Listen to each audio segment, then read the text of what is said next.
M B, M क्या है, strength of Paul,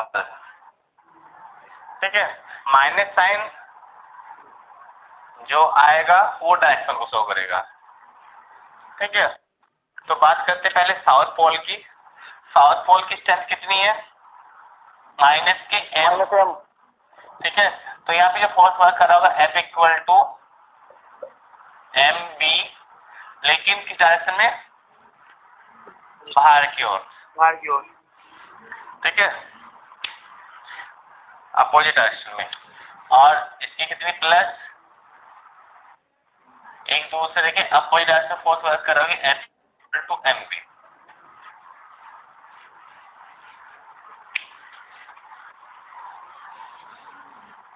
क्या हो गया इसको भाई,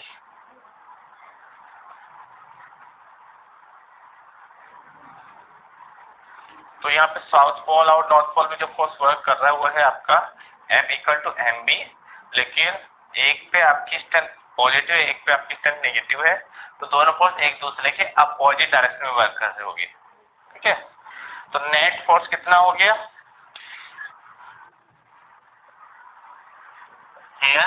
स्ट्रेंथ इक्वल है तो एक दूसरे कैंसिल कर देंगे, नेट फोर्स है 0, दैट मींस यहाँ पे कोई भी फोर्स वर्क नहीं कर रहा है, इसका नेट फोर्स आपका 0 होगा, ठीक है। सेकंड केस, आपकी जो चुंबक है वो मैग्नेटिक फील्ड, ये है आपका मैग्नेटिक फील्ड जिसमें रखा है उसके डायरेक्शन ये है।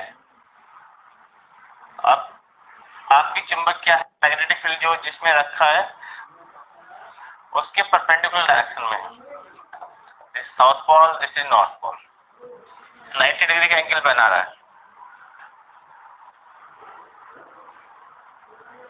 ठीक है। तो साउथ पोल का जो फील्ड कार्य कर रहा होगा,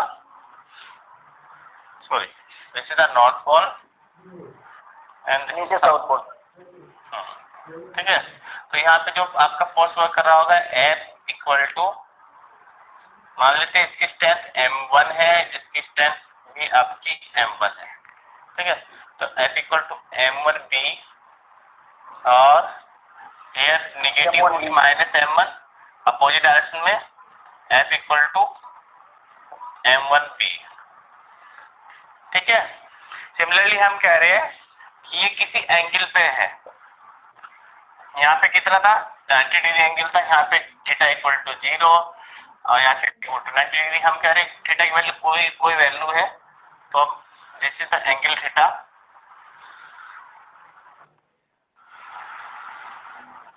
साउथ पोल नॉर्थ पोल और दिस एंगल थीटा, और यहाँ पे जो फोर्स वर्क कर रहा होगा वो आपका, मान लेते स्ट्रेंथ M2, तो F इक्वल टू आपका M2B, और हेयर आपका F equal to M2B।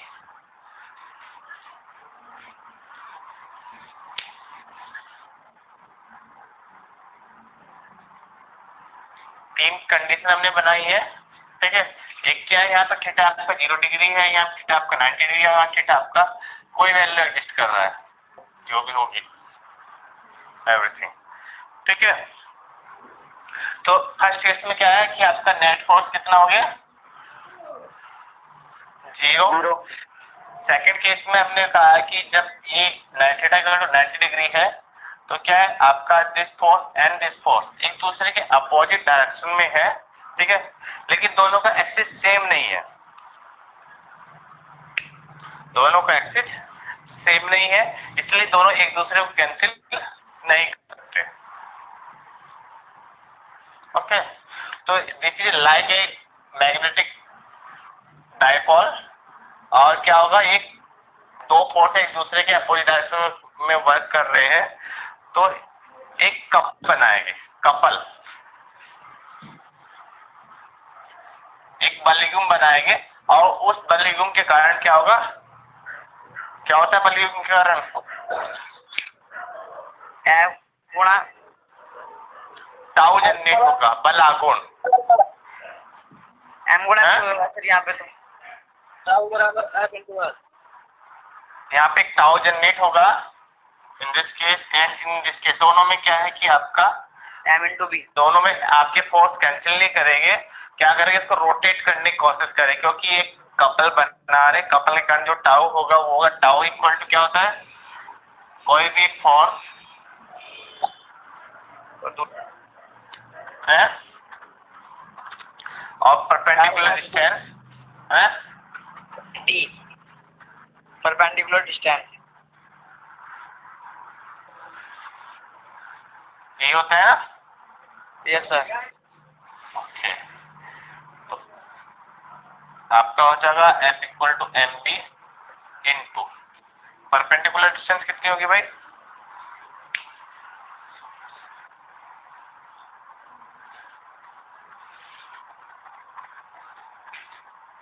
good afternoon sir,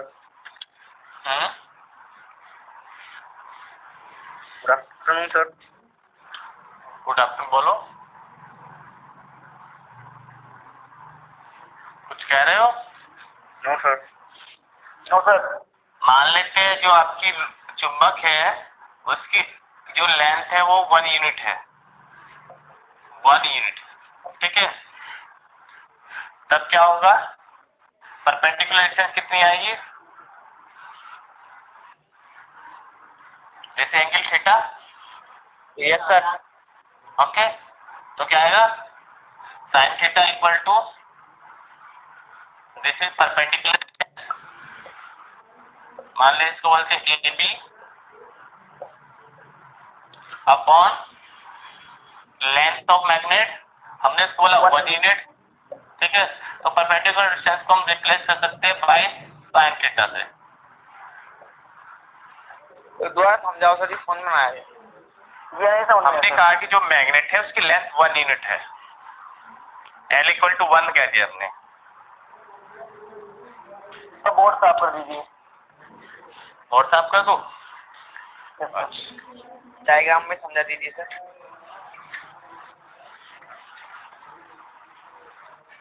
देखिए आप कह रहे हैं कि क्या निकालना है, परपेंडिकुलर डिस्टेंस,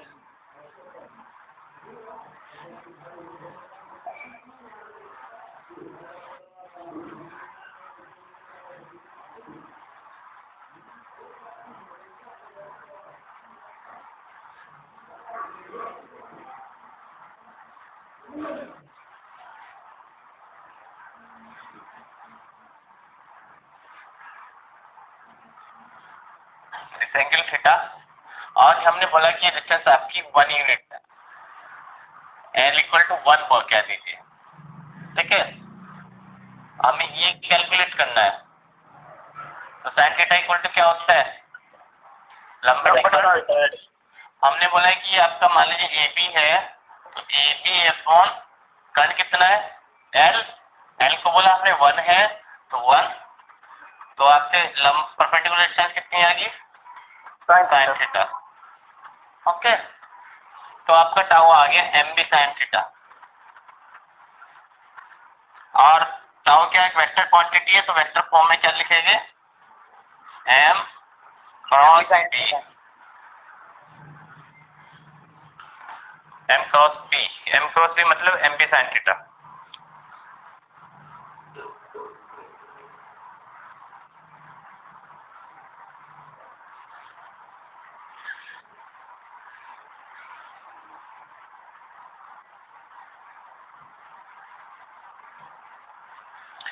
एक मिनट दोबारा तक बताते हैं, ठीक है।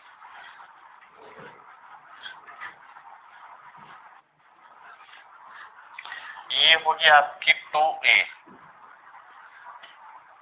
ठीक है, और ये आपका थीटा, तो साइन थीटा इक्वल टू आपका आ गया ए बी अपॉन 2a, और ए बी इक्वल टू आपके पास आ गया 2a साइन थीटा, और ये हो गया आपके पास tau equal to small M B into 2a sine theta, और ये आपके पास आ गया 2a m into b sine theta, और दिस इज कैपिटल M, तो capital M into b sine theta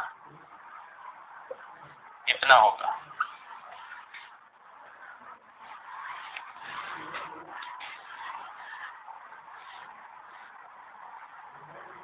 okay, इतना बला गुण कार्य कर रहा होगा। कैपिटल एम और स्मॉल एम दोनों अलग अलग क्वांटिटी है। स्मॉल एम क्या था? स्ट्रेंथ ऑफ पोल, और कैपिटल एम क्या था? Magnetic momentum of dipole. जो आपका डायपोल बना है उसका मैग्नेटिक मोमेंटम।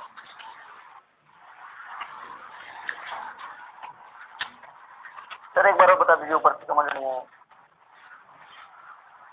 देखिए हमें क्या निकालना है, टाउ कैलकुलेट करना है कि यदि आपके फोर्स और ये फोर्स दोनों मिलकर एक कपल बना रहे हैं, एक बलिगुम बना रहे हैं, और बलिगुम के लिए टाउ हम कैलकुलेट करते हैं, कहते हैं कि एक फोर्स कोई सी भी फोर्स, ठीक है,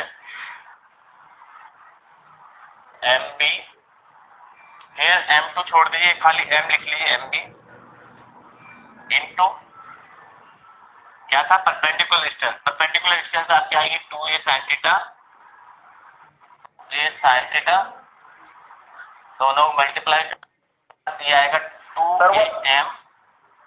सर 1 यूनिट नहीं मानेगा उसको, 1 यूनिट नहीं लेगा। नहीं, वो इसमें बुक में गलत दिया था। ठीक है, लेंथ क्या आती है? हमने माना है कि 2a, जो आपकी मैग्नेट है उसकी लेंथ को हमने 2a बोला था पीछे। Yes sir. ठीक है, तो इसलिए जब मल्टीप्लाई किया, आपके मल्टीप्लेशन आपको मिला 2am, और 2am को बोला था हमने कैपिटल M, डायपोल मोमेंट बोला था। Yes sir. ओके सर तो tau equal to m cross b sin theta, इसी को हम लिख सकते हैं m cross b। Tau tau क्या है? वेक्टर क्वांटिटी है, तो वेक्टर फॉर्म में।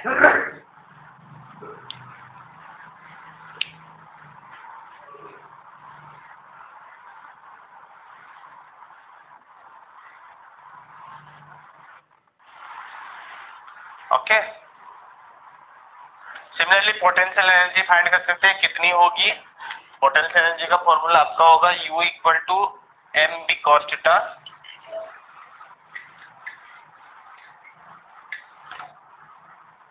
U equal to M B cos theta, और U इक्वल टू आपके पास होगा m डॉट b। माइनस होगा सर। माइनस शो करता है कि उसकी पोटेंशियल एनर्जी क्या है? अट्रैक्टिव है, मतलब वो एक दूसरे से दूर नहीं जा सकते, इसलिए निगेटिव एनर्जी होगी। बांधे रखेंगे एक दूसरे को।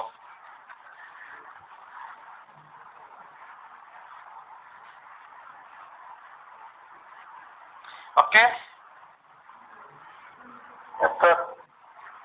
ये केस था कि जब आपका P कांस्टेंट था, P वेरी नहीं कर रहा था, दोनों पोल के साइड P की वैल्यू सेम थी, कि आपका नॉर्थ पोल पे भी P फिक्स था और साउथ पोल और नॉर्थ पोल सब जगह P की वैल्यू कांस्टेंट थी, नियर थी। ठीक है, सेकंड केस हम कह रहे हैं कि B आपका कांस्टेंट नहीं है, B वेरी कर रहा है, कि साउथ पोल पे स्ट्रेंथ अलग है और नॉर्थ पोल पे मैग्नेटिक फील्ड की स्ट्रेंथ अलग है।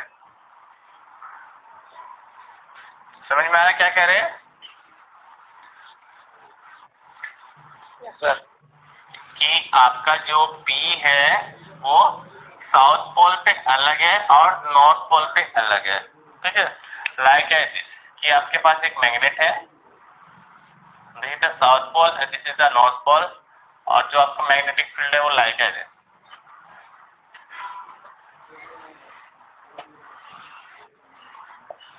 इन विद्युत चुंबकीय रेखाओं के द्वारा प्रदर्शित किया गया।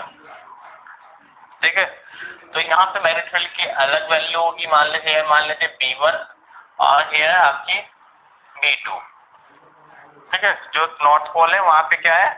मैग्नेटिक फील्ड की इंटेंसिटी B2 है, और जो आपका साउथ पोल है वहां पे मैग्नेटिक फील्ड की इंटेंसिटी B1 है। ठीक है, हियर मैं पोल स्ट्रेंथ माइनस के m और हेयर प्लस Km।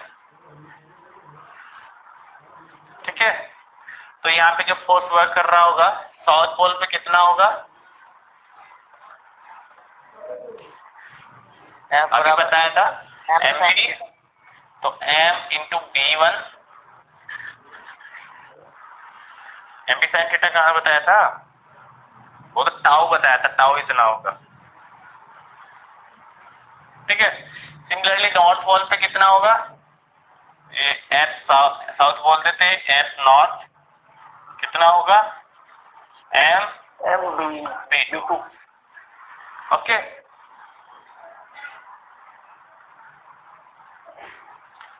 तो यहाँ पे क्या है आपका नॉर्थ पोल पे जो फोर्स वर्क कर रहा होगा this direction M B two, south pole पे जो फोर्स कर रहा होगा this direction M B one.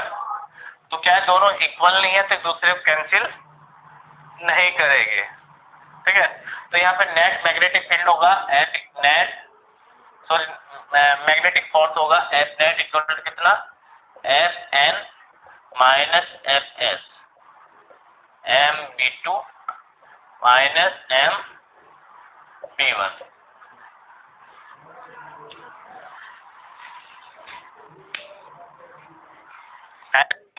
B constant था, यहाँ पे बी कांस्टेंट नहीं होने के कारण क्या होगा आपका दोनों एक दूसरे कैंसिल नहीं करेंगे, तो आपके यहाँ पे net magnetic field, net magnetic force होगा, जीरो नहीं होगा F net.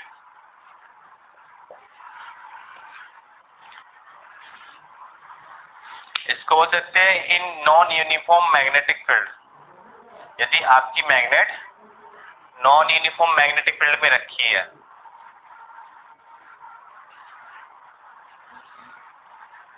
Clear? Yes sir. तो यहाँ पे आपका एफ नेट जीरो नहीं होगा, वहां पे आपका एफ नेट जीरो था क्योंकि आपके जो फोर्स आते दोनों इक्वल थे। इक्वल किस कारण थे? क्योंकि मैग्नेटिक फील्ड की स्ट्रेंथ बी कांस्टेंट थी, नियत थी, दोनों जगह इक्वल थी, तो इसलिए दोनों एक दूसरे कैंसिल कर रहे थे, तो नेट फोर्स वहां पे जीरो था। लेकिन यहाँ पे नेट फोर्स जीरो नहीं होगा। अब होता क्या है कि जब आप किसी मेटल को मैग्नेटिक फील्ड में रखते हैं तो क्या होता है, कोई बताएगा?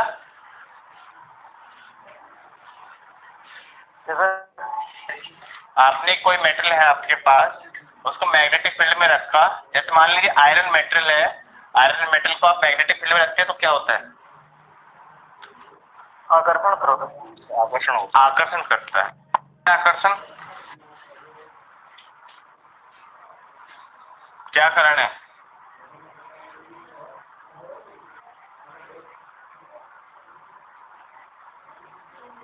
तीव्रता। सर उसमें मैग्नेटाइज हो जाते हैं। हाँ, कारण है मैग्नेटाइजम। क्या होता है वो मेटल भी मैग्नेटाइज हो जाता है, उसमें भी चुंबकता का गुण आ जाता है। इस कारण आयरन पार्टिकल्स क्या होते हैं, मैग्नेट की ओर आकर्षित हो जाते हैं। तो उस घटना को बोलते हैं हम मैग्नेटाइजेशन, और हिंदी बोलते हैं क्या बोलते हैं, चुंबकता शायद, चुंबकत्व। हाँ चुंबकता, ऐसा ऐसे कुछ बोलते हैं। दोबारा समझाओ सर जी से। मान लीजिए आपके पास कोई मेटल है, ठीक है, उसको आप किसी मैग्नेटिक फील्ड में रख रहे हो। मान लीजिए आपके पास तो मेटल था, आपने क्या करा, इसको मैग्नेटिक फील्ड में रखा, तो क्या होता है इसमें भी मैग्नेट का गुण आ जाता है।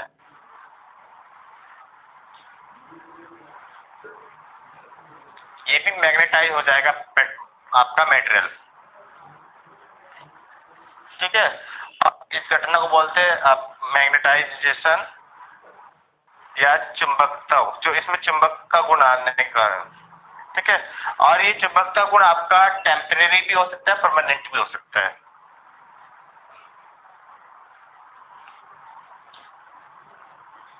उसमें क्या होता है कि टेम्परेरी कैसे होगा सर? हैं, टेम्परेरी कैसे होगा? स्थायी है, स्थायी। अस्थाई है, अस्थाई मतलब कुछ में क्या होता है, जैसे आप मैग्नेटिक फील्ड हटा लेते हो तो तुरंत मैग्नेटाइजेशन गुण उसमें चला जाता है। कुछ में क्या होता है कि कुछ टाइम बाद जाता है।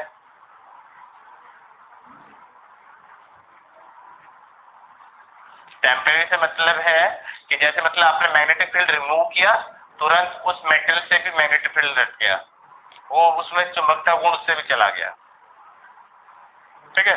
और परमानेंट से मतलब है कि तुरंत नहीं गया, आफ्टर सम टाइम, कुछ बाद टाइम बाद गया,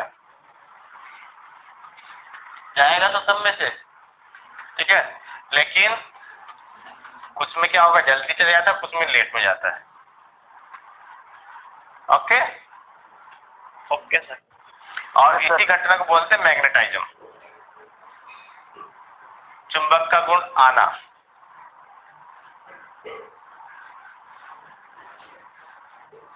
क्लियर? अब कुछ डेफिनेशंस है आपकी मैग्नेटाइज्म से रिलेटेड। सबसे पहले मैग्नेटाइजिंग फोर्स हो गया magnetic field intensity.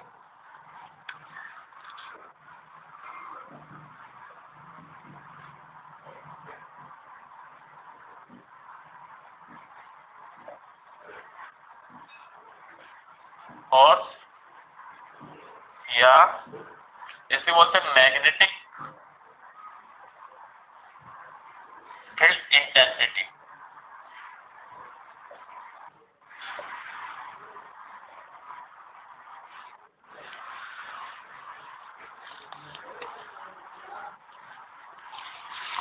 Magnetising force, magnetic field intensity.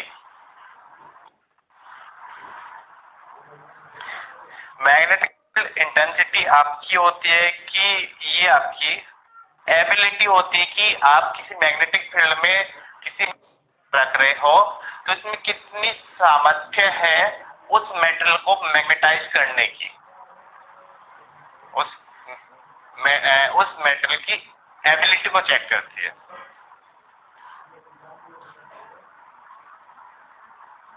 Ability magnetise field to magnetise a metal medium कि आपके पास जो मेटल है वो उसमें कितनी एबिलिटी है मैग्नेटाइज होने की। मैग्नेटाइज मतलब चुंबक का गुण आना, मतलब उसमें कितना, एपल को क्या बोलते हैं हिंदी में, योग्य, योग्य, हाँ, कितना उसमें योग्यता है चुंबकत्व को ग्रहण करने की, कितनी जल्दी आ सकता है या कितना देर में आ सकता है, ये इस फैक्टर पे डिपेंड करता है। ओके, इसको रिप्रेजेंट करते हैं by H, capital H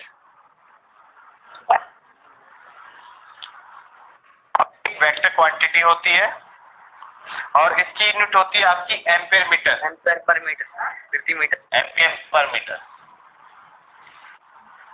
ampere per metre. और हमने कुछ टाइम पहले सोलेनॉइड पढ़ा था, सोलेनॉइड के लिए बी की वैल्यू कितनी आई थी, mu naught N I, mu naught N आई।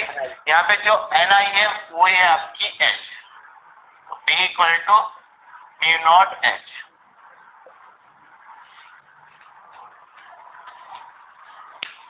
और एच इक्वल टू क्या होगा आपका, एन आई।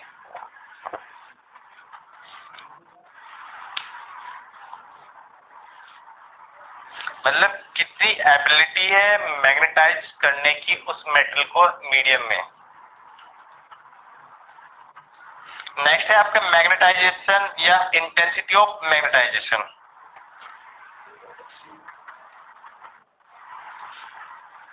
मैग्नेटाइजेशन या इंटेंसिटी ऑफ मैग्नेटाइजेशन, चुंबकीकरण, हाँ, चुंबकीकरण की इंटेंसिटी, ठीक है।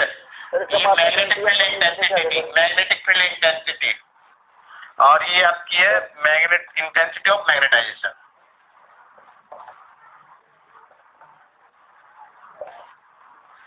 ऑफ मैग्नेटाइजेशन,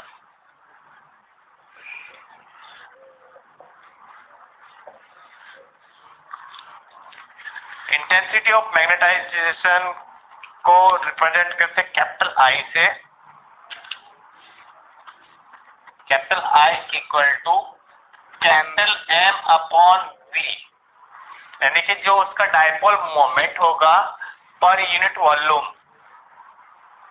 डायपोल मोमेंट जो होता है अपॉन v, यानी कि if v equal to 1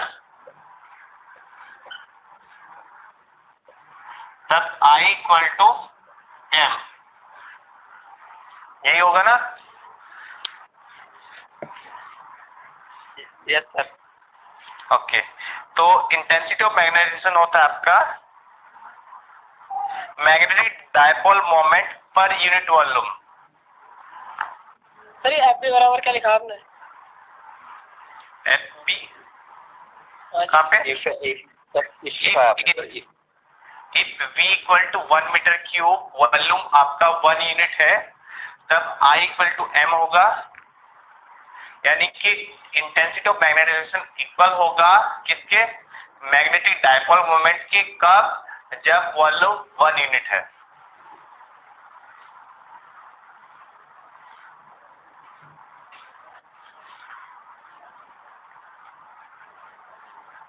okay, अब हमने हमारे पास क्या था? एक मैग्नेट है, इसके लिए हम मानते हैं 2a है, और मान लेते हैं क्रॉस सेक्शन एरिया a है, तब वैल्यू वॉल्यूम कितना होगा?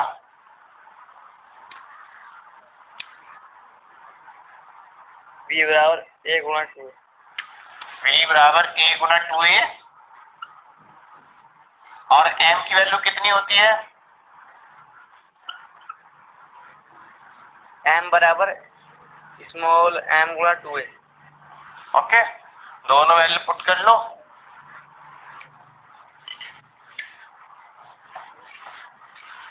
I बराबर तो m अपॉन a। तो आपके पास आ गया I equal to 2a into m upon 2a into a, cancel, small m upon a। Small m और कैपिटल M में डिफरेंस समझ रहे हो?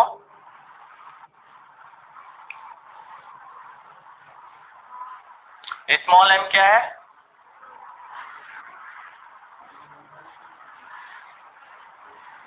कोई बताएगा स्मॉल m क्या है?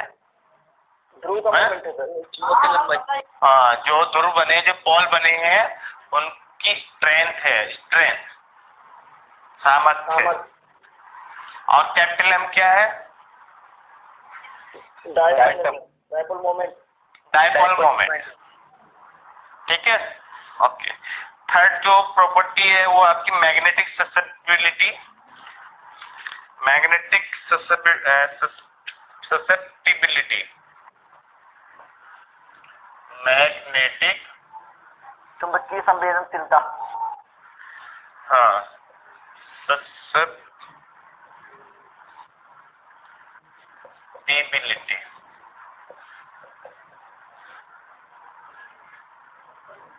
रिप्रेजेंट करते बाय काई, इस सिंबल को बोलते काई, काई। ठीक है, हाँ काई। और ये होता ratio of intensity of magnetization and magnetic field, ratio of intensity of magnetization and intensity of magnetic field.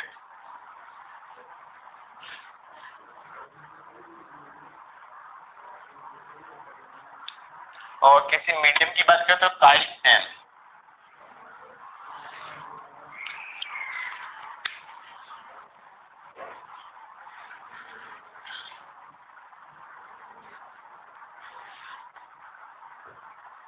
काई बताती है हमें कि आपके मेटल की कितनी एबिलिटी है, कि वो कितनी आसानी से मैग्नेटाइजेशन का गुण आ सकता है या नहीं आ सकता उसमें, ठीक है। काई बताएगा कि इजीली आपका मैग्नेटाइज हो जाएगा या देर में होगा।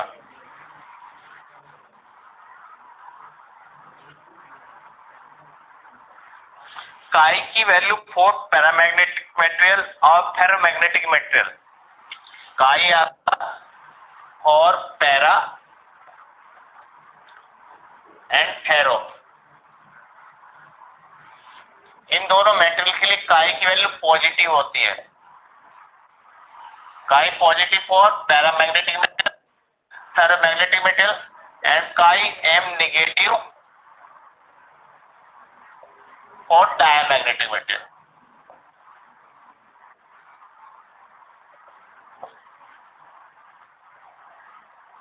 जो डायमैग्नेटिक मेटेरियल होगी उनके लिए काई की वैल्यू नेगेटिव होती है, और जो पैरा और फेरोमैग्नेटिक मेटेरियल होगी उनके लिए काई की वैल्यू पॉजिटिव होती है। क्लियर? Yes sir. नेक्स्ट जो डेफिनेशन है वो है आपकी relative magnetic permeability. Relative magnetic permeability, permeability मतलब म्यू। सापेक्षिक चुंबकत्व। हाँ,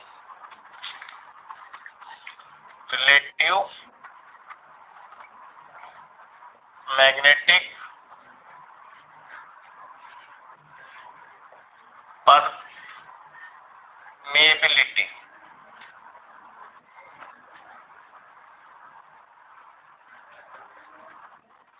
रिप्रेजेंट करते हैं by mu R. Mu R से रिप्रेजेंट करते हैं, और म्यू आर क्या होगा? म्यू आर इक्वल टू होता है mu upon mu naught. Mu R equal to क्या होगा? Mu upon mu naught, where mu permeability in medium और mu naught permeability in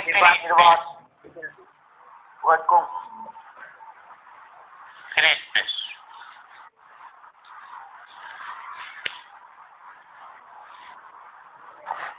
okay, तो इन दोनों का जो रेशो होगा वो होगा आपका रिलेटिव मैग्नेटिक परमेबिलिटी।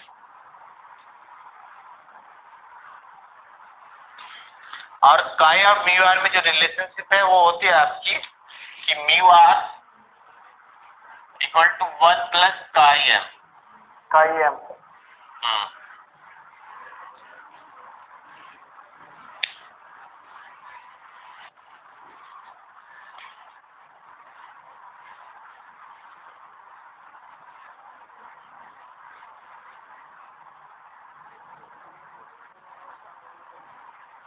इसका मतलब है कि म्यू आर की वैल्यू काई एम से अधिक होती है। Mu R greater than chi M. ये तो मतलब है कि mu R equal to 1 plus, that is means mu R की वैल्यू काई एम से अधिक होगी।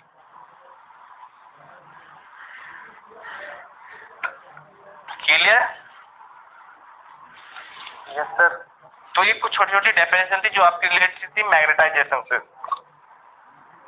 मैग्नेटाइजेशन मतलब उसमें चुंबकत्व का गुण आना, और मैग्नेटिक फील्ड इंटेंसिटी मतलब कि उसमें कितनी एबिलिटी है मैग्नेटाइज होने की, यानी कि H magnetic field intensity, sorry magnetization या इंटेंसिटी ऑफ मैग्नेटाइजेशन आई क्या होती है कि magnetic moment, dipole moment per unit volume.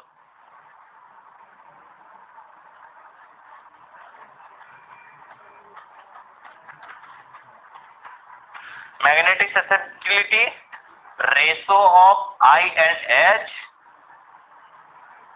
और relative magnetic permeability, ratio of permeability in material and permeability in free space. और दोनों के relationship mu R equal to 1 plus chi M.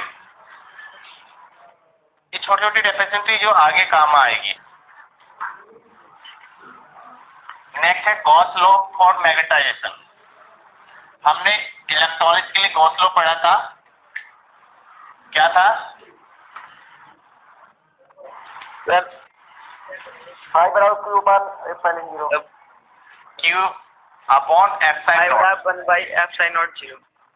Okay, Gauss law in magnetisation.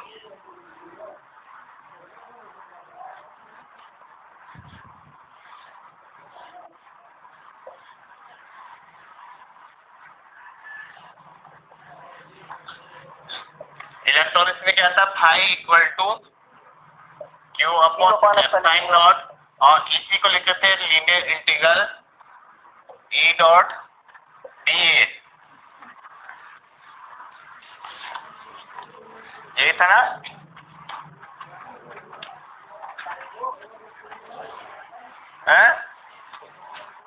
Yes sir. Phi क्या होता है? क्या sir? Phi क्या होता है? Phi magnetic field, magnetic flux. चुंबकीय फ्लक्स, नहीं, मैग्नेटिक फ्लक्स नहीं है, तो इलेक्ट्रिक फ्लक्स की बात करिए अभी तक।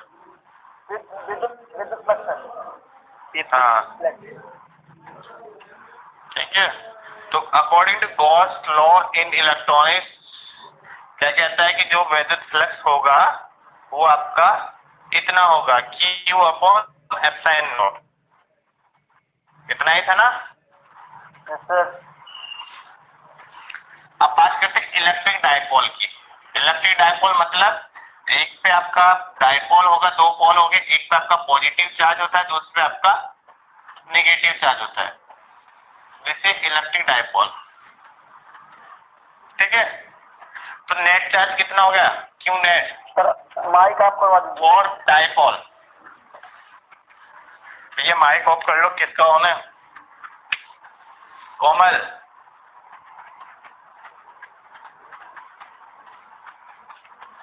तो इलेक्ट्रिक डायपोल की बात करें तो क्यू नेट कितना होगा? टोटल चार्ज कितना होगा इस इलेक्ट्रिक डायपोल पे? यहाँ पॉजिटिव चार्ज है, नेगेटिव, टोटल निकाले तो क्या होगा? Plus Q minus Q. कितना हो गया? जीरो। तो नेट चार्ज कितना हो गया? Zero. That means phi equal to linear integral E dot dA equal to zero. ये था इलेक्ट्रॉनिक्स में।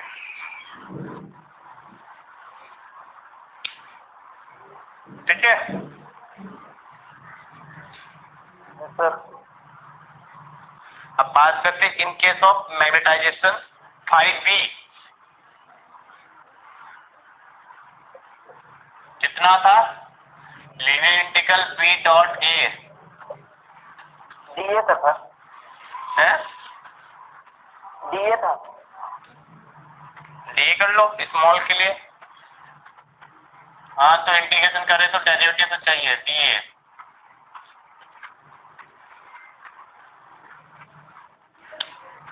कितना होता है?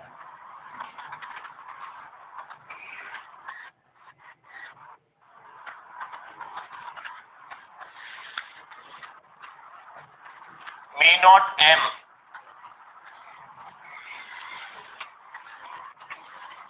म्यू नॉट एम होगा। और जब आप मैग्नेटिक डायपोल की बात करते हो, मैग्नेटिक डायपोल मतलब this here plus M strength, sorry minus M strength, और यहाँ पे आपकी प्लस एम स्ट्रेंथ, और 2A। तो नेट स्ट्रेंथ कितनी थी भाई? नेट स्ट्रेंथ कितनी आ गई? M net minus M plus M equal to zero. That means phi B equal to linear integral B dot dA equal to 0. वैसे था गॉस लॉ फॉर मैग्नेटाइजेशन।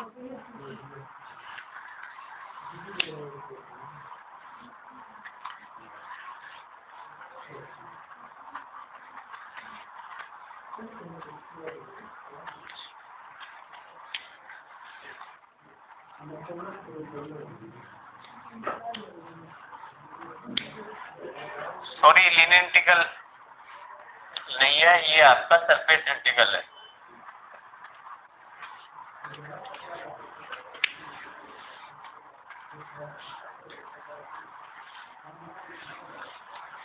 कि जो फ्लक्स पास होगा किसी मैग्नेटिक डायपोल मोमेंट डायपोल से, वो आपका zero होगा।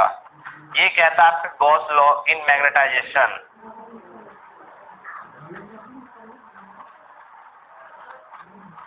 ठीक है, यदि आपका मैग्नेटिक फील्ड वेरी नहीं कर रहा है, चेंज नहीं हो रहा है, तो net flux passing through the dipole should be zero.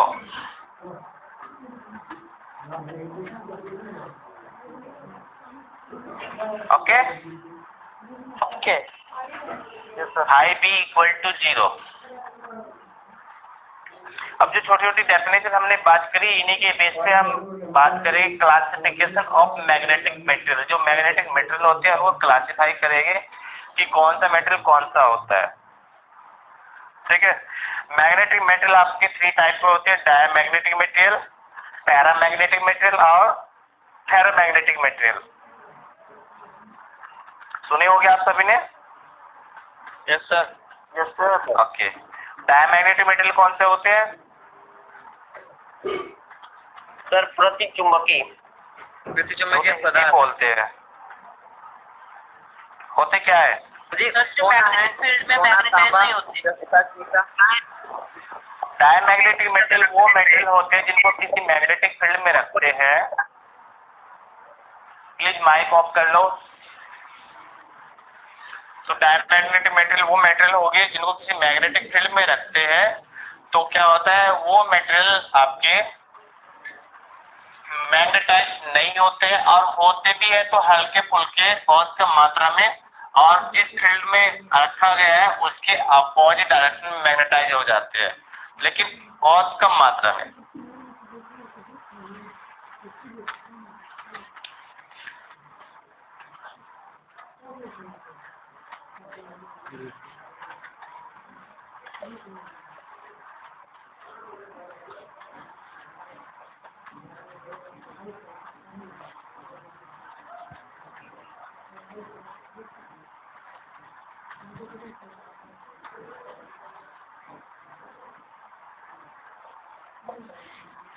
तो डायमैग्नेटिक मटेरियल क्या होगी, जो मैग्नेटिक फील्ड में रखने पर मैग्नेटाइज नहीं होते हैं, या फिर आपके मैग्नेटाइज होंगे और बहुत कम मात्रा में मैग्नेटिक फील्ड के अपोजिट डायरेक्शन में मैग्नेटाइज होंगे।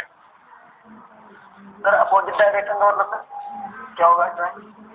जिस डायरेक्शन में आपका मैग्नेटिक फील्ड अप्लाई है उसके अपोजिट डायरेक्शन में। इनमें भी सर मैग्नेटिक डायरेक्ट उत्पन्न हो जाएगा। हाँ, मैग्नेटाइज उत्पन्न होगा, लेकिन मैग्नेटिक फील्ड की अपोजिट डायरेक्शन में। आपने मान लीजिए आप क्या कर रहे हैं, मैग्नेटिक फील्ड इस डायरेक्शन में आपने अप्लाई किया है, तो क्या है कि ये जो मेटल है उसमें जो मैग्नेटाइजेशन होगा वो मैग्नेटिक फील्ड के अपोजिट डायरेक्शन में होगा।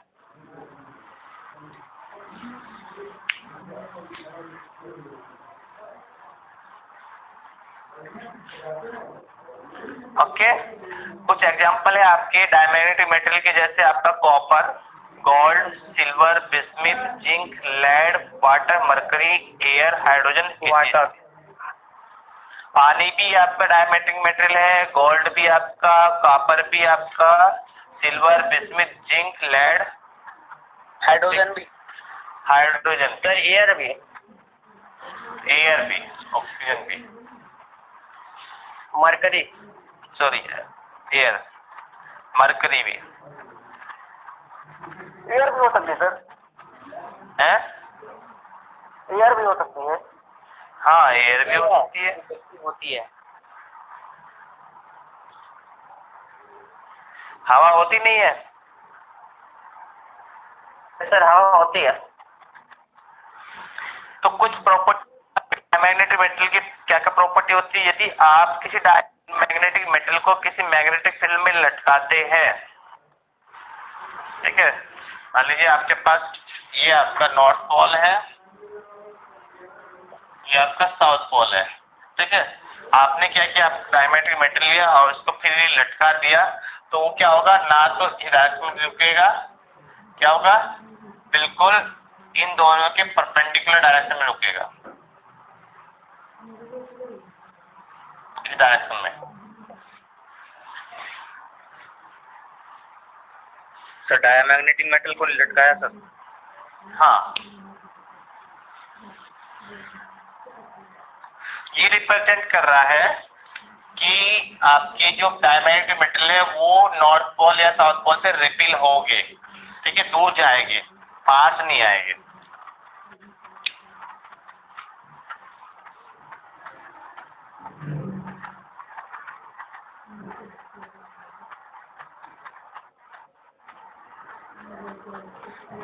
ओके,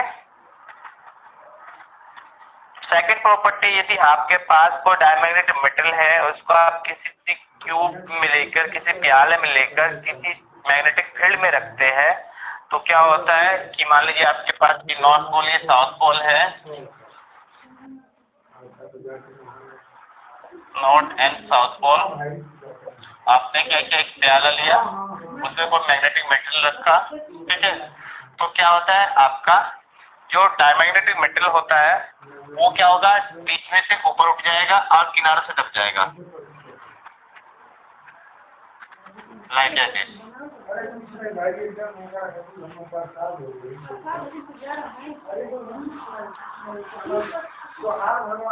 ठीक है, क्या होगा, बीच में से ऊपर उठ जाएगा, किनारों से दब जाएगा। ये भी रिप्रेजेंट कर रहा है कि आपका मेटेरियल पोल से दूर जाना चाह रहा है, ठीक है। यदि पास आता तो क्या होता, किनारे से ऊपर उठ जाता और बीच से दब जाता, लेकिन ऐसा नहीं हो रहा है। क्या हो रहा है, किनारे से उठ रहा है और बीच से ऊपर उठ रहा है, तो रिप्रेजेंट करता है कि ये आपका प्रतिकर्षण हो रहा है।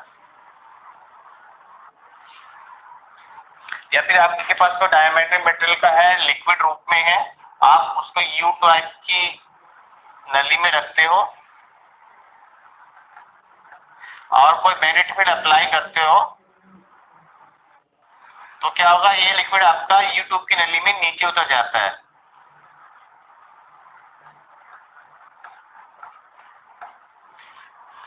और नीचे उतरना भी रिप्रेजेंट करता है कि ये आपका मैग्नेटाइज होता है, लेकिन अपोजिट डायरेक्शन में। क्या था, यहाँ पे आपका मैग्नेट फील्ड था, इसके अपोजिट डायरेक्शन में चला गया, नीचे की ओर चला गया।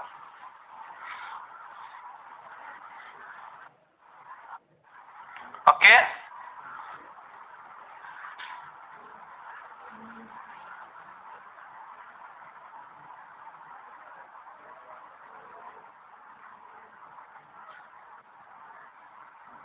नेक्स्ट प्रॉपर्टी होती है आपकी डायमेट्रिक मेटेरियल के लिए, जो फैक्टर म्यू आर होता है, म्यू आर वह लेस देन 1 होता है, म्यू आर लेस देन 1।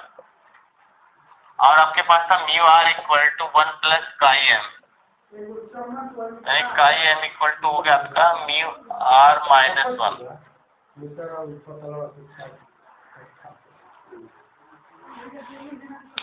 और म्यू आर क्या है, म्यू आर है आपका less than 1, that is mean किसी एक से कम क्वांटिटी में से हम एक घटाते तो क्या होता है, तो उसकी वैल्यू एक से कम होती है। एक से कम आएगी मतलब निगेटिव वैल्यू आएगी ना। Yes sir.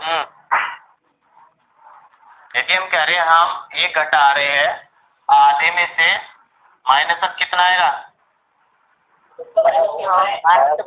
Minus half, that is means chi की वैल्यू कितनी आ गई, negative.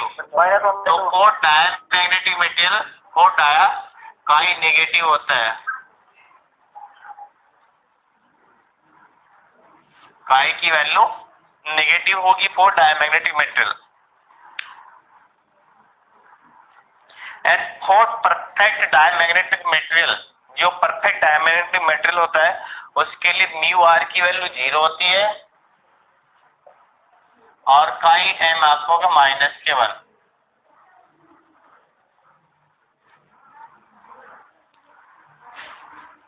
For perfect diamagnetic material, for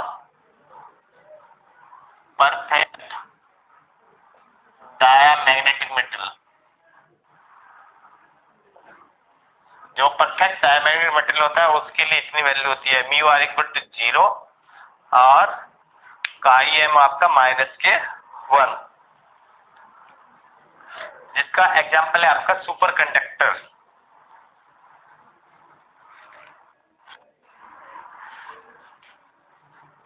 अब डायमैग्नेटिक मेटल का यूज कहां पे किया जाता है, आप लोग किसी ने देखा है,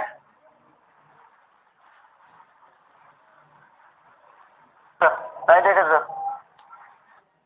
नहीं देखा। मेट्रो सुनी, metro, yes sir. Metro train सुनी है, मेट्रो ट्रेन या सुपर फास्ट ट्रेन है। Yes sir. Yes sir. आप लोग देखिए मेट्रो ट्रेन चलती हुई, यस सर आंखों से, आंखों से ठीक है देखिए क्या होता है, कोई बताए कुछ? सर अंदर के बारे में बताना है कि के बारे में बताना? बाहर के बारे में, बाहर के बारे में क्या, पटरी के बारे में बताना है बस? नहीं पता सर, आप बता दीजिए। आप लोगों ने देखा होगा जब मेट्रो ट्रेन चलती है तो वो थोड़ा पटरी से ऊपर उठ के चलती है। हाँ सर। Yes sir. शायद देखा भी हो किसी ने, ठीक है, बस वही डायमैग्नेटिक मेटेरियल का यूज है। क्या सर? कैसे सर? अरे डायमैग्नेटिक मेटेरियल क्या पट्टी कर्षण करेगा, और पट्टी कर्षण करेगा तो मतलब दूर भेजने की कोशिश करेगा। यस या नहीं, तभी तो वो ऊपर उठेगी।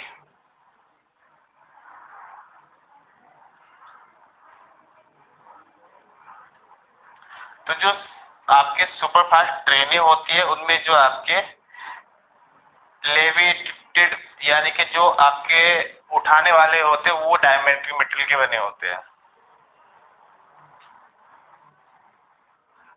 जिसको बोलते हैं आप हैं? जो ट्रेन चलती है सुपरफास्ट ट्रेनें, वो पटरी से हल्का सा ऊपर होके चलती है जिससे फ्रिक्शन,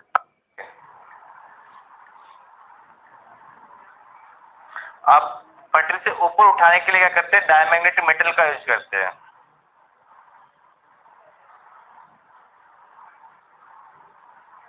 क्योंकि मैग्नेटिक फील्ड वहां पे लगा होता है, और उस मैग्नेटिक फील्ड के कारण क्या होता है कि वो चाहते हैं कि जो आपकी ट्रेन नहीं है वो पटरी से हल्का सा ऊपर उठ के चले, ठीक है,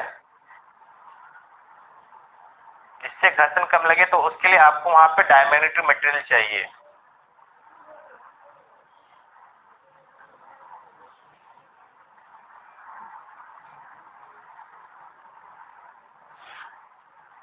okay okay sir. Yes sir. Next property है आपकी diamagnetic material temperature. Diamagnetic material के मैग्नेटाइजेशन पर टेम्परेचर का इफेक्ट नहीं पड़ता है। टेम्परेचर फ्री होते हैं, आपका टेम्परेचर बढ़ा लो या घटा लो कोई इफेक्ट नहीं पड़ेगा उसके मैग्नेटाइजेशन पर। किसी भी क्षेत्र में ले जाएं जहाँ क्षेत्र की बात नहीं की हमने, टेम्परेचर की बात करी है। आप टेम्परेचर बढ़ा लो या घटा लो मैग्नेटाइजेशन पर कोई इफेक्ट नहीं पड़ेगा आपके। काई की वैल्यू टेम्परेचर फ्री होती है, काई की वैल्यू फिक्स रहनी है -1।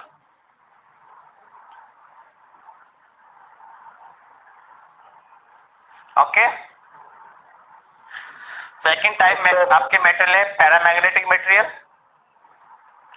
पैरामैग्नेटिक मटेरियल की सेम प्रॉपर्टी है लगभग डायमैग्नेटिक मटेरियल की, लेकिन क्या होता है पैरामैग्नेटिक मटेरियल वो होते हैं जिनको किसी मैग्नेटिक फील्ड में रखते हैं तो मैग्नेटाइज हो जाते हैं मैग्नेटिक फील्ड की डायरेक्शन में, लेकिन बहुत अधिक मात्रा में नहीं, कम मात्रा में। क्या होगा यहाँ पे मैग्नेटाइजेशन गुण आएगा किसकी डायरेक्शन में, मैग्नेटिक फील्ड की डायरेक्शन में, लेकिन जो आपका मैग्नेटाइजेशन होगा वो वीक होगा, स्ट्रॉन्ग नहीं होगा।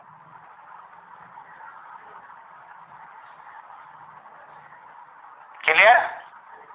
Yes sir. Yes sir. तो पैरामैग्नेटिक मटेरियल की कुछ एग्जांपल है, जैसे आपका ऑक्सीजन, एल्यूमिनियम, सोडियम, मैग्नीशियम,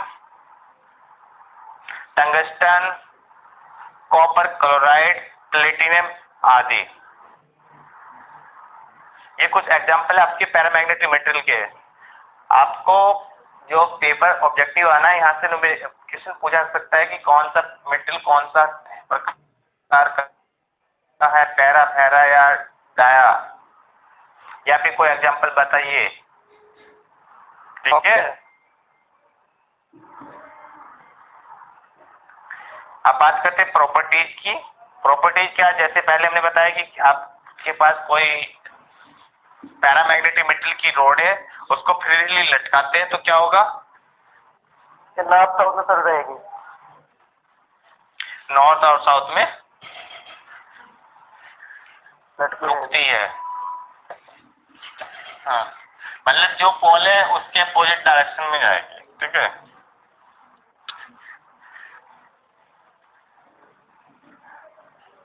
ये नॉर्थ है, ये साउथ है, तो मैग्नेट आपकी इन दोनों के पैरेलल हो जाएगी। यहाँ पे साउथ पोल क्रिएट हो जाएगा, यहाँ पे आपका नॉर्थ पोल क्रिएट हो जाएगा और ये रोड आपकी मैग्नेटाइज हो जाएगी। इसमें चुंबकत्व का गुण आ जाएगा। ठीक है, क्लियर? Yes sir. अभी आप सिमिलरली जैसे डायमंड की बात क्या करें, तो परपेंडिकुलर वाला क्या था सर, वो किसे बताया सर आपने? पहले डायम बताया था कि वो आपकी जो पॉल्स होगी उनके परपेंडिकुलर डायरेक्शन में जाकर रुकती है, यानी कि वो एक दूसरे को करते हैं, दूर भेजना चाहते हैं। लेकिन यहाँ पे क्या है, एक दूसरे को अट्रैक्ट करना चाहते हैं। Yes sir. ठीक है, जैसे पहले बताया था कि यदि आप किसी कप में रख के, किसी मेटल को रख के चुंबक के पास में, इस मैग्नेटिक फील्ड में, तो क्या होगा, ये आपका किनारे से ऊपर उठ जाएगा और बीच से नीचे झुक जाएगा, लाइक एज दिस। क्यों? क्योंकि आपका मेटल आपके मैग्नेट के द्वारा आकर्षित किया जा रहा है, इसलिए जहां पे किनारे होंगे वहां पे क्या होगा, ऊपर उठ जाएगा और बीच से नीचे झुक जाएगा। ठीक है, सिमिलरली यू नली की बात करें, यू नली में क्या होगा, लेवल आपका ऊपर उठ जाएगा।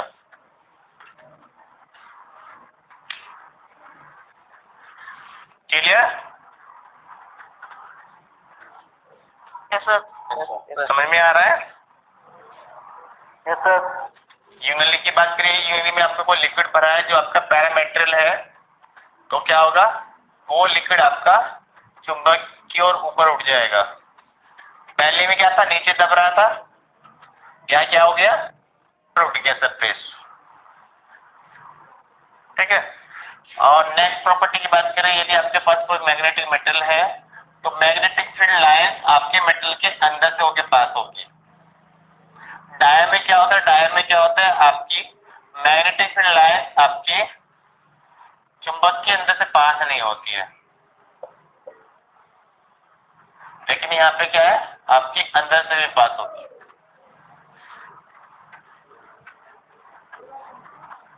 This is south pole and this is north pole.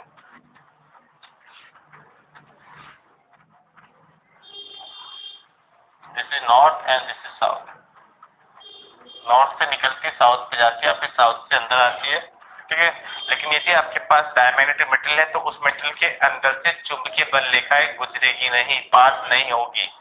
और यदि आपके पास पैरामैग्नेटिक मेटल है तो क्या होगा, चुंबकीय बल रेखाएं उस मेटल के अंदर से होके पास होगी। Okay, yes sir. Yes sir. Next property है आपके पैरामैग्नेटिक मेटल के लिए, for para mu R greater than 1, mu R की वैल्यू 1 से अधिक होगी। दैट मीन्स काई आपका कितना होगा, धनात्मक सर। पॉजिटिव। तो काई फॉर पैरा पॉजिटिव होता है। डायमंड सर नेगेटिव था, इसमें पॉजिटिव। हाँ, इसमें पॉजिटिव है, पॉजिटिव होने के कारण है म्यू आर। अपोजिट है एक दूसरे के, पैरा और डाई। हाँ, अपोजिट तो है, दोनों की प्रॉपर्टी एक दूसरे के अपोजिट है, बिल्कुल एक दूसरे में विपरीत है। किसी में नीचे जा रहा है, किसी में ऊपर जा रहा है।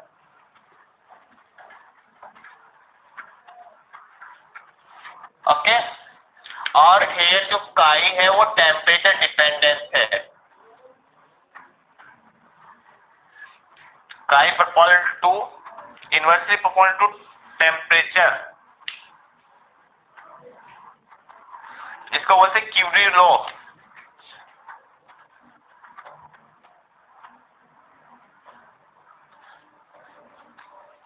सी, क्यूरीज लॉ।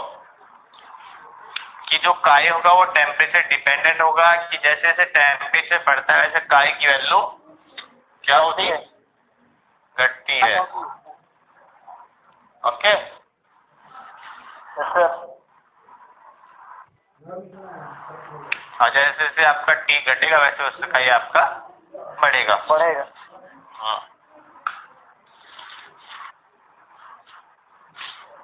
नेक्स्ट आपका फेरोमैग्नेटिक मटेरियल। फेरोमैग्नेटिक मटेरियल क्या होते हैं? वो मटेरियल होते हैं जो आपके किसी मैग्नेटिक फील्ड में रखो तो स्ट्रांगली मैग्नेटाइज हो जाते हैं, स्ट्रांगली। यहाँ पे तो वीक मैग्नेटाइजेशन था, लेकिन यहाँ पे आपका स्ट्रांग मैग्नेटाइजेशन होगा।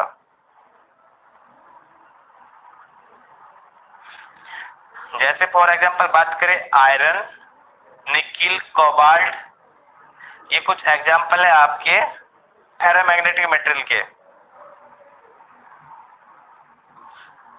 यदि आप आयरन को किसी मैग्नेटिक फील्ड में रखते हो तो स्ट्रांगली मैग्नेटाइज होता है आपके मैग्नेटिक फील्ड की डायरेक्शन में।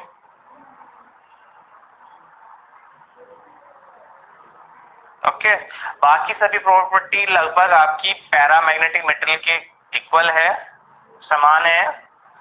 कि आपका यू शेप की बात करें, यू शेप में ऊपर उठ जाएगा। बात करें किसी प्याले में रखा तो बीच में झुक जाएगा, उस किनारे उठ जाएगा।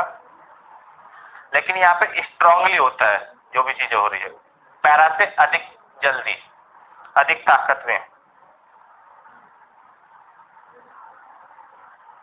ओके,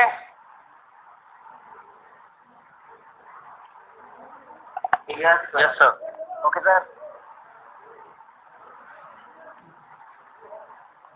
और यहाँ पे भी कहा है आपका टेम्परेचर डिपेंडेंस है।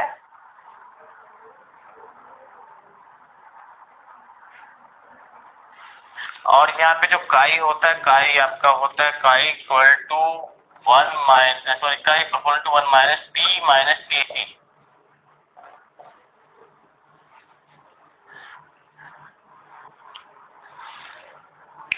where TC QD temperature।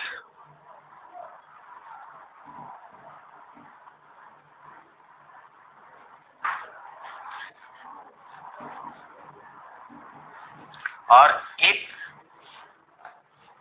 T less than TC तो काई आपका कितना होगा, नेगेटिव, या नहीं? यदि T की वैल्यू TC से कम है तो काई कितना होगा, नेगेटिव। नेगेटिव। तो आपकी फेरोमैग्नेटिक मेटल डायमैग्नेटिक मेटल बन जाते हैं अब यदि आपकी टेम्परेचर TC से कम है, क्यूरी टेम्परेचर से कम है। सर टीसी क्या है इसमें? क्यूरी टेम्परेचर, ये कोई साइंटिस्ट ने चीज खोज की थी, उसने बताया कि एक टेम्परेचर वैल्यू है, यदि इस टेम्परेचर वैल्यू से कम रहेगा तो आपका ferromagnetic metal as a diamagnetic metal behave करेगा, और उस टेम्परेचर को बोला गया क्यूरी टेम्परेचर।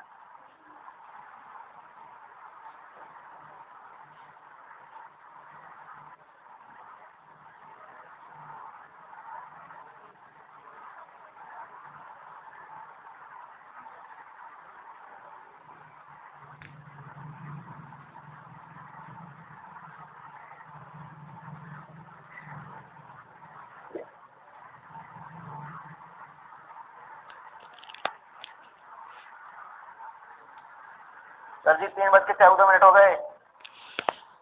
ओके, बस खत्म हो गया। बाकी नेक्स्ट लेक्चर में इनकी कुछ डिफरेंस में क्या क्या डिफरेंस होगा है? जो जो प्रॉपर्टी बताई है इन्हीं की बेस पे आपके ऑब्जेक्टिव क्वेश्चन पूछे जा सकता है। इन तीनों में से आएगा सर एक आध क्वेश्चन? हाँ बिल्कुल, एग्जाम्पल है, आप कुछ प्रॉपर्टी से रिलेटेड कुछ भी आ सकता है। सर जी हम ना छोटे छोटे न्यूमेरिकल कर रहे हैं सर, बड़े में कोई फायदा ना है। छोटे छोटे न्यूमेरिकल कर रहे हैं सर जी, बुक में तो बड़े बड़े दिए, बड़े में फायदा क्या सर जी? कुछ भी ना है। अब ये तो भाई जो पेपर बताएगा उसको पता होगा कैसे देगा नहीं कैसे देगा। और जहाँ तक उम्मीद है ज्यादा हार्ड क्वेश्चन तो आएंगे नहीं सर। बड़ा नहीं देगा सर, सर 90 बड़े मिनट का टाइमिंग कम होगा तो 90 मिनट सर एक बात नहीं क्लियर हो। 90 मिनट में कितने क्वेश्चन करने हैं? 50 50। हाँ यस सर, सर। बड़े और class 3 थे। पेपर क्या लगते हो गए? 3 पेपर सबमिट में रहेंगे सर में। हाँ। सर उसमें सर अगर ये बताइए सर, बच्चा अगर सॉल्व करेगा तो थोड़ा बहुत तो हिलेगा ही सर जी। क्या? मतलब वो है सर, उसमें सेंसर लगा हुआ है, कैमरा सामने आप हिलेंगे, 2-4 बार ज्यादा हुआ तो आपका पेपर ऐसा ऑटोमेटिक कुछ हो आया है जाएगा। पेपर में, लेकिन वो कह रहा है एक एंगल से जाते कह रहा है, ऐसा कुछ आया था पेपर में, कटिंग मैंने देखी थी आज भी। आप भी सर देखें, लेकिन सर थोड़ा सा मुझे हिलना पड़ेगा सर। हल्का फुल्का हिल तो लेते हैं इधर उधर तो हो जाते, लेकिन वो कहता है 90 डिग्री से ज्यादा नहीं, 45 से ज्यादा लोग दिक्कत होगी। और 90 लगाओ तो डिग्री जैसे। आप घूम के वापिस इधर पीछे देख लिया तो भैया वो कह रहा है कि आपको ब्लॉक कर देगा। ये तो इम्पॉसिबल है सर। अभी तो वो लोग जाने हैं, मुझे नहीं पता इस बारे में कुछ भी। सर रिजल्ट कब आ रहा है? रिजल्ट आ जा रहा है, सर अभी तक तो देख रहा हूँ। आ जाएगा। वालों का क्या? कैसे है? 12वीं वालों का आगे सर। हाँ तो बाकी का भी आ जाएगा शाम तक शायद। आज ही डेट दे रखी है ना? हाँ? ग्रुप में लेके डाल देना सर। हाँ लिंक डाल देंगे अपने